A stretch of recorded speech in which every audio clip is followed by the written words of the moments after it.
President Bola Tinubu has called for a complete overhaul of the global financial architecture governing Africa's mineral resources, saying it was time for African nations to not only finance their own mineral sectors, but also assert their influence and control over African products' global supply chains. This, the president said, had become necessary if African nations' sovereignty is to be protected, just as he recommended collective action by development allies and partners to bring Africa's mineral economy to reality for the benefit of the continent.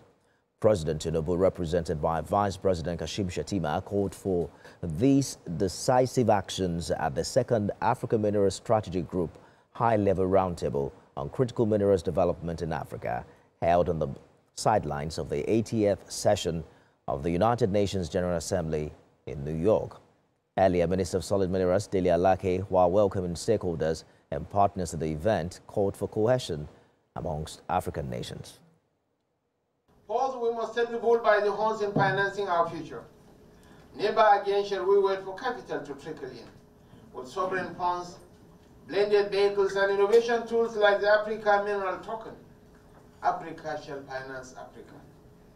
To safeguard this sovereignty, we must guard our cobalt, lithium, graphite, gold, and rare earths, not as fragmented states, but as one continental bloc, wielding collective power in global supply chains.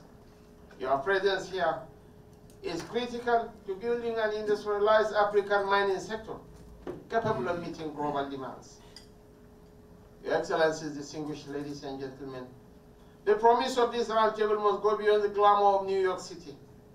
Today, let us speak with one voice, act with one strategy, and commit with one resolve to reimagine Africa not as a warehouse of raw materials, but as a workshop of value creation. None of us can achieve this in isolation.